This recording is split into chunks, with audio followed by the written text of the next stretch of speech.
లక్ష్మణ రేఖ నేనెక్కిన రెక్కల గుర్రం కవితా సంపుటి నుంచి. కాసింత తల తిరుగుతుంది, నీరసంగా ఉంటుంది. గుండె రిదిం తప్పి కొట్టుకుంటుంది, నోరు చేదుగా ఉంటుంది.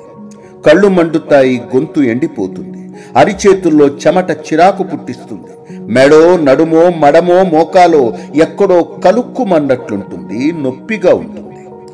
ఏదీ తినాలని అనిపించదు, కానీ ఆకలి దంచుతున్నట్లుంటుంది. మెలకువ వచ్చినా మంచం దిగాలనిపించదు, కొంపలంటుకుపోతున్నా కదలాలనిపించదు. ఆరోగ్యం మహాభాగ్యం సరే, అనారోగ్యం ఒక మహాయోగం సుమ. అదంత అకస్మాత్తుగా సునామీలా రాదు, ముందు హెచ్చరిస్తుంది, బెదిరిస్తుంది. అప్పుడలా చేసి ఉండకుండా ఉండాల్సిందే. ఇది మానేస్తే బావుంటుందే అనిపిస్తుంది.